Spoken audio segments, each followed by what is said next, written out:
और एक सबसे इंपॉर्टेंट, जैसे ही उसने इन्वेस्ट करा भाई साहब 14 बार लॉस झेला, 14 बार इस 15-16 सालों में। Calculation on past historical data भाई साहब, आज 1 फरवरी 2026 को वैल्यू 3 करोड़ कैसे हुई और विड्रॉल 42,75,000 कैसे निकाली। काफी लोगों ने मुझे कमेंट करे थे कि आपकी SWP स्ट्रेटजी अच्छी है, 3 बकेट स्ट्रेटजी अच्छी है, उसको आप बड़े अमाउंट से मत बताइए, छोटे अमाउंट से उदाहरण के रूप में बताइए। तो आज इस वीडियो में मैं लेके आया हूं 3 bucket strategy financial planning of 50 lakh SWP plan.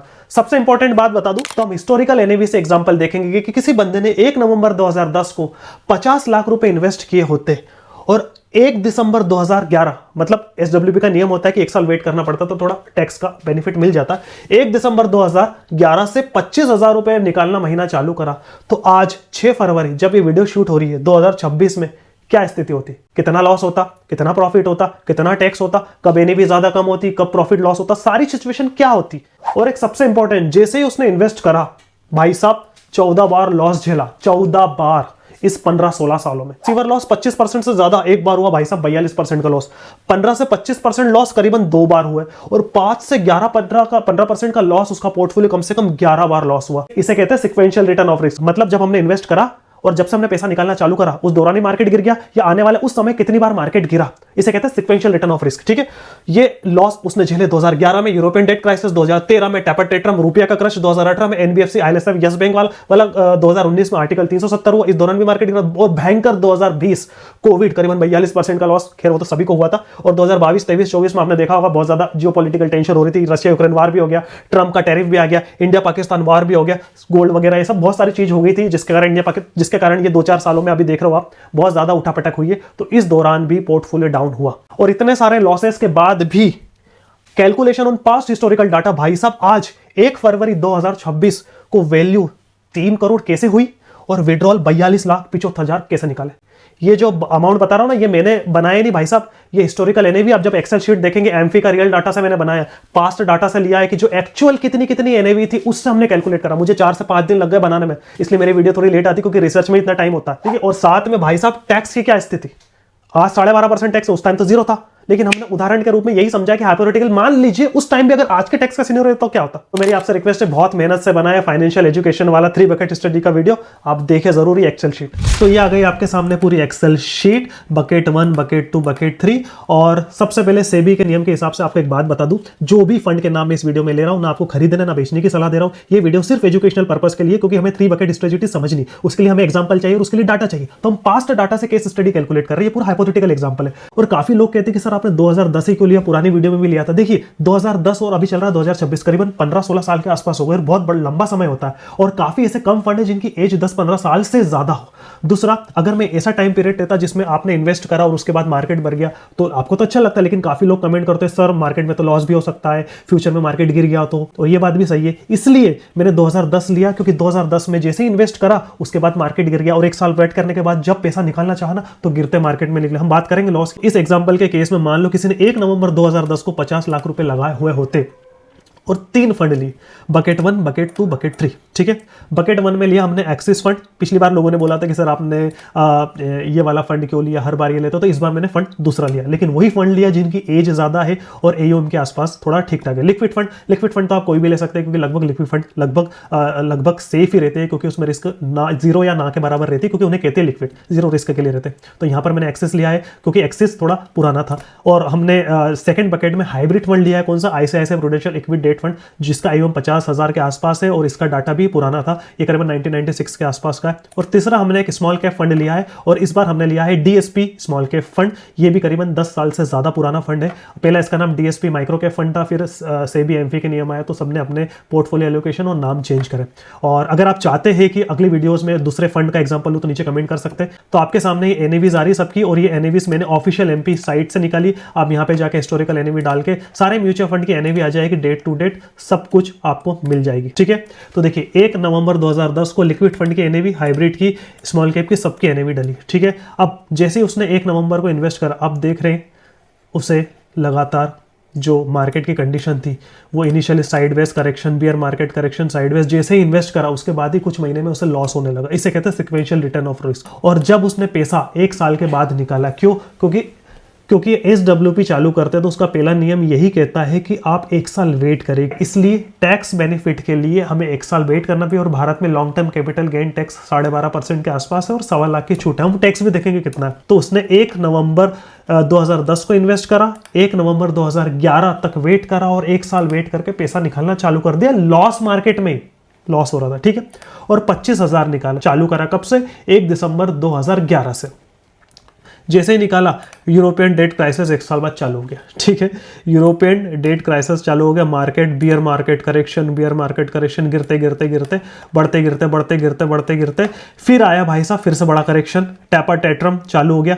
उसके बाद 3 महीने बाद ही 1/8/2013 को रुपया क्रश हुआ था 68 के आसपास। मतलब बहुत लंबा बेयर मार्केट चला, फिर चलते चलते चलते। और एक सबसे इंपॉर्टेंट आपने बात नोटिस करी होगी, हमने 12 लाख रुपए लगाए, ठीक, और 25,000 निकाल रहे, तो 1 साल के कितने होते हैं? 3 लाख। तो ये 12 लाख कितने हो गए? 4 साल के। देखिए, जब अमाउंट छोटा हो ना तो सिक्योर होना जरूरी है। तो मैंने क्या करा इस फंड में मालूम है? हमने पुराने फंड में 2 साल का पैसा रखा था, ठीक है, पुराने जब हमने वीडियोस बनाई थी उदाहरण में। इस हाइपोथेटिकल केस में अभी हमने 2 साल का रखा, लेकिन देखिए अमाउंट छोटा है, ठीक है। अगर 2 साल का पैसा कितना होता है? 6 लाख। और यहाँ पर मैं 6 लाख एक्स्ट्रा क्यों लग रहा? मैंने इसमें 3 साल का पैसा लगा और करीबन 3-4 लाख एक्स्ट्रा रखा। कारण क्यों है बताओ?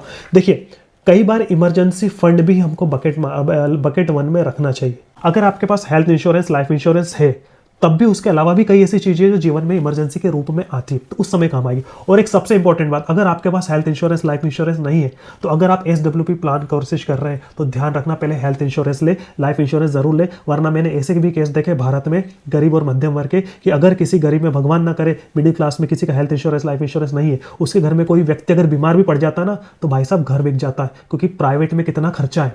तो इसलिए हेल्थ इंश्योरेंस, लाइफ इंश्योरेंस, ये ना सोचे कि भाई साहब पैसा बिगड़ रहा है। ये हेल्थ इंश्योरेंस, लाइफ इंश्योरेंस आपकी पूंजी, आपकी संपत्ति, आपके एसेट को बचाता है। वरना कोई बीमार हो जाए तो घर का सोना हो कि FD हो कि घर हो, सब बेच के जान बचाना चाहते हैं। तो एक तरह की एक फाइनेंशियल एसेट की सेफ्टी होता है हेल्थ इंश्योरेंस, लाइफ इंश्योरेंस। इसलिए हमने 2 से 3 साल का पैसा रखा, क्योंकि 50 लाख थोड़ा कम अमाउंट था और उसके साल 2-4 लाख के आसपास हमने सेफ्टी भी रख लिया, इमरजेंसी कभी जरूरत पड़े तो। 1/6/2017 को हमने फिर रिफिल चालू करा। क्यों? क्योंकि 25,000 निकाला था और 12 लाख के आसपास जमा था, तो करीबन 67 मंथ बाद हमारा बकेट 1 खत्म हुआ। कारण यह है कि 12 लाख रुपए हमने जो डाले थे बकेट 1 में, वो लिक्विड फंड था और 1 साल वेट करा था, और 1 साल वेट का भी लिक्विड फंड का तो कुछ ना कुछ रिटर्न मिलता ही है, ठीक है। तो वो भी अच्छा फायदा मिला। तो करीबन 67 मंथ बाद बकेट 1 खाली हुई और हमने बकेट 2 से 12 लाख निकाल के फिर 12 लाख में पटक दिए। क्यों? क्योंकि हमको मंथली इनकम के साथ साथ इमरजेंसी फंड की सिक्योरिटी भी चाहिए थी, इसलिए हमने वही अमाउंट डाला। उसके बाद 2018 में ग्लोबल मार्केट कुछ करेक्शन आया और 2018 में आपने ये भी देखा होगा, एक बहुत बड़ा NBFC IL&FS का हुआ था, करीबन शायद DHFL दिवालिया घोषित हो गया था, चंदा कोचर ICICI बैंक ने कुछ शायद कॉर्पोरेट गवर्नेंस का इशू था, यस बैंक का कुछ इशू था, तो मार्केट बहुत ज्यादा गिरा था। उस दौरान करीबन 21% के आसपास ही गिर गया था।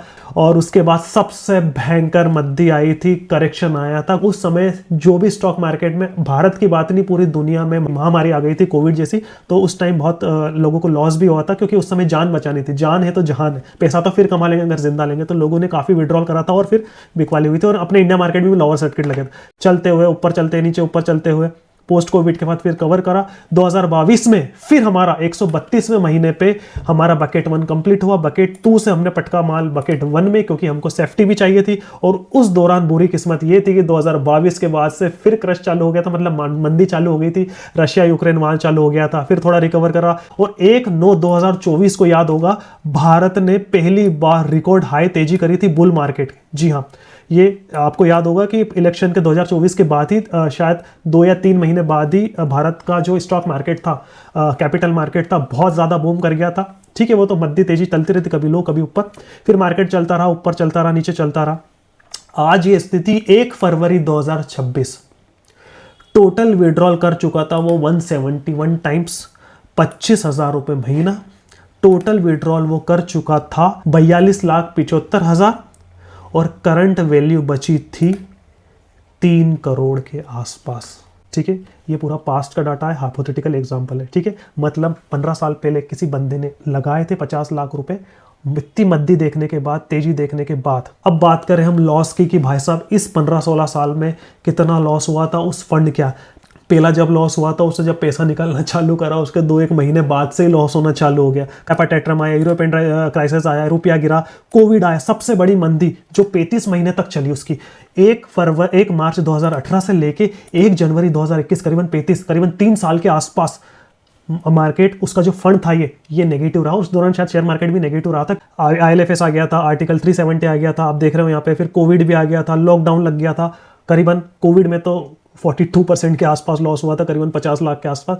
अगर आप लॉस की बात करें तो ये लॉस की शीट आपके सामने लेके आओ तो आप देखेंगे टोटल करेक्शन 14 हुए, 14 बार उसका पोर्टफोलियो गिरा, जिसमें से एक बार 25% से ज़्यादा गिरा कोविड वाला, 2 बार 15 से 25% तक गिरा, और मॉडरेट नॉर्मल करीबन 11 बार तो भैया 5 से 15% के आसपास इसका पोर्टफोलियो गिरता ही रहा। अब सबसे इंपॉर्टेंट कि भाई साहब टैक्स की क्या पिक्चर। तो देखिए अभी भारत में 2026 चल रहा है और भारत का नियम में टैक्स का नियम यह है कि लॉन्ग टर्म पे 12.5% टैक्स और 1.25 लाख की छूट। ठीक है, 2010 में तो टैक्स था ही नहीं, 2018 के बाद आया 10%, उसके कुछ मंथ बाद 12.5%। तो हम ये मान के चलते हैं कि आज की सिचुएशन जो 2010 अभी जो लग रहा है 12.5% लॉन्ग टर्म और 1.25 लाख की छूट, यही कंडीशन अगर 2010 में होती तो कितना पैसा विड्रॉल लेकर और कब तक कितना टैक्स लग जाता। सबसे पहले बात करें टैक्स किस पे लगेगा, विड्रॉल पे। लोग एक और बहुत इंपॉर्टेंट चीज बता, बकेट 1 से हमने पैसा निकाला लेकिन बकेट 2 से हमने बकेट 1 में ट्रांसफर भी करा, मतलब हमने स्विच करा।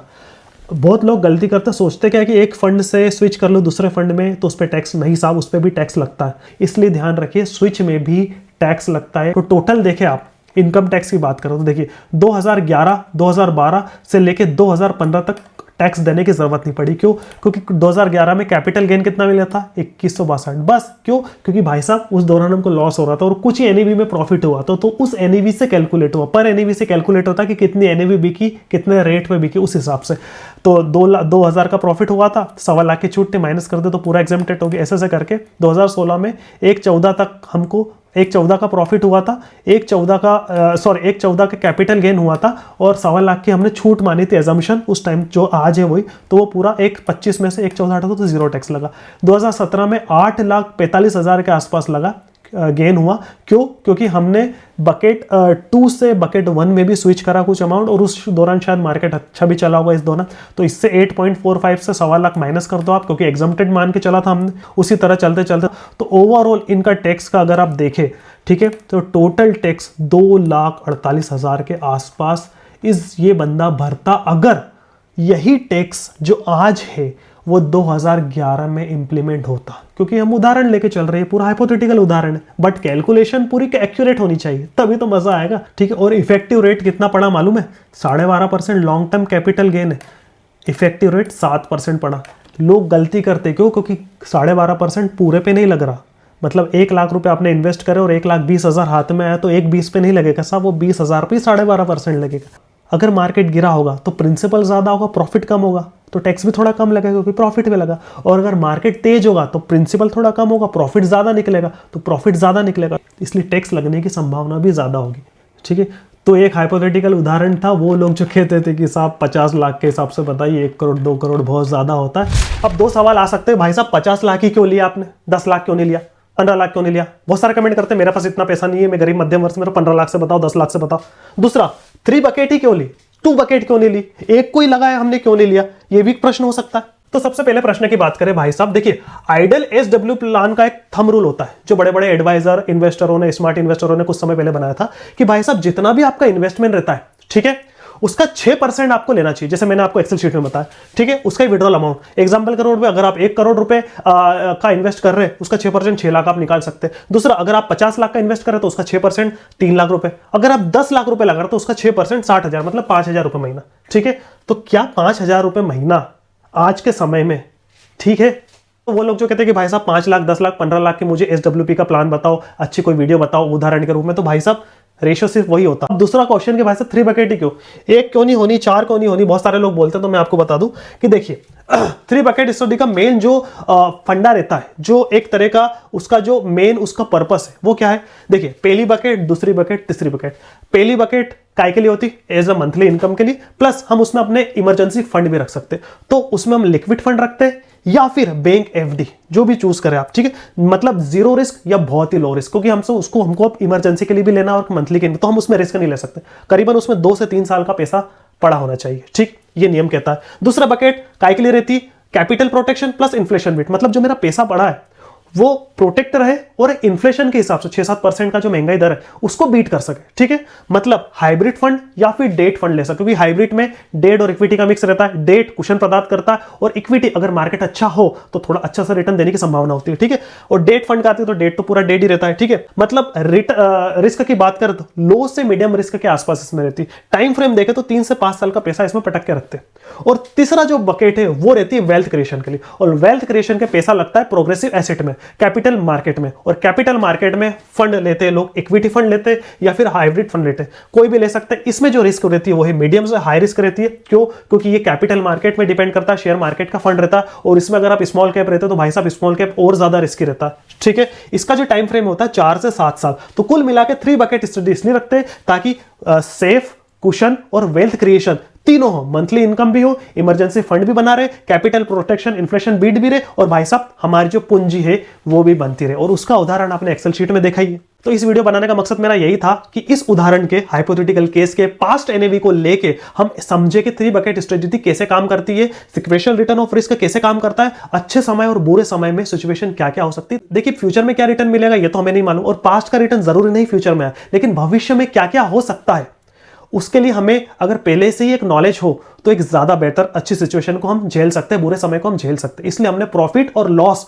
दोनों सिचुएशन को देखा है। तो अगर आपको केस स्टडी हाइपोथेटिकल एग्जाम वाली अच्छी लगी तो प्लीज लाइक कर दो यार। और अगर आप चाहते हैं मेरे उस आइडिया को, मतलब SWP वीडियो बनाओ, तो नीचे कमेंट में करिए, और किस फंड के साथ चाहते हो आप वो भी कमेंट करिए। और ध्यान रखिए फंड की एज थोड़ी लंबी होनी चाहिए, और सबसे इंपॉर्टेंट हमारा व्हाट्सएप ग्रुप जरूर ज्वाइन करिए। सारी अपडेट में डालता हूं, उसमें रोज नहीं डालता हूं, लेकिन जो भी अपडेट डालता हूं फाइनेंशियल अवेयरनेस, एजुकेशन रिलेटेड तगड़े डालता हूं। वीडियो का अपडेट आ जाएगा, ब्लॉग्स, आर्टिकल सब कुछ डालता रहता हूं। और इंस्टाग्राम @live.abhishek पे आप मुझे फॉलो जरूर करें, वहां भी कमेंट कर सकते हैं, वहां भी मैसेज कर सकते हैं। और इस वीडियो से रिलेटेड जो भी अगर आपको कुछ डाउट है, प्रॉब्लम है या मुझसे पूछना चाहते हैं तो प्लीज कमेंट जरूर करें। और हमारी ब्लॉगिंग साइट www.moneyblaster.com इस पे जाके इसे नोटिफिकेशन ऑन करें, और इस वीडियो के बनाए हुए जितने भी डाटा आप चाहिए वो सारी चीज आपको यहाँ पर moneyblaster.com पे मिल जाएगी, या इंस्टाग्राम पे मिल जाएगी, या फिर व्हाट्सएप ज्वाइन करेंगे तो सारा मैं डाटा मैं यहाँ पर डाल रहा हूँ ताकि आप चेक कर सके, आप पढ़ सके और लोगों को ज्यादा से ज्यादा फाइनेंशियल अवेयरनेस दे सके। अगर आपको वीडियो अच्छी लगी तो लाइक करें। नेक्स्ट वीडियो पर जल्दी मिलेंगे, तब तक के लिए bye bye. Thank you very much.